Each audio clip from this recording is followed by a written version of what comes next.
ngasi tang nipan thamapon 2024 pungpham masida khun ngakpa singi maikai dagi lepak miyam da karigumba wafam khara thamjari madudi tha tara taruk henjalaklaba lan sida tumpham chafam khangdana tin kang marak sida kuki thengnanaba honaduna lakli ngasi maksu thawai khubak haptuna kuki thengnari kuki singna drone amadi missile sijanaduna maitai da landaraklaba phawbada maitai akhoi masel punsinduna lan sida thawai khubak haptuna kuki thengnanaba hotnariba singbu hena mathau hapagi mahuta election gi vote khombadawna akhoi masel social media da hunaduna leiribasi ngasi haiba numitsidagi tokpiro maramdi masina khun ngakliba akhoida aduki mati pungning wakhal sothali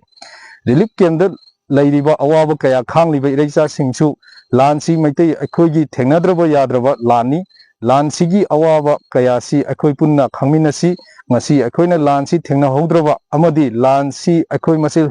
hunari ngaida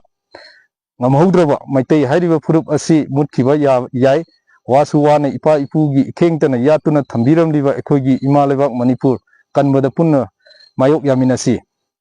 khungakpa singna ngasi haiba numitsidagi lebak miyamda point mari khak tawbinaba haina ningsingjari madudi ahamba point da social media da individual oigera political party oigera nupi oigera nupa oigera CSO sing oigera akhoi masel marakta hunabagi post amata thagatpa yaroi combing operation tawduna khulngakpa singdagi makhal amatagi khulai lokhatpa yaroi ruling amadi opposition na lan sidagi isagi political mileage lawnaba honariba sing pungpham masidagi tokpiro masida congress BJP NPP good governance party sing akhoida khenaba amata leite maitai hairiba furup si leitrabadi political party su leiroi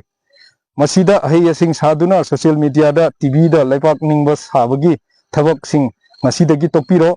hairiba sing si thawoi woi da duna social media da TV discussion da akhoi masel hunabagi thabak se amuk chatharak labadi amamamta oina chairak pigani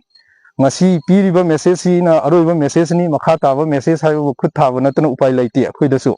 lebak miyamna warip singsida warau bioi ima lebak kanmada punna saruk yaminasi apun mana yai fare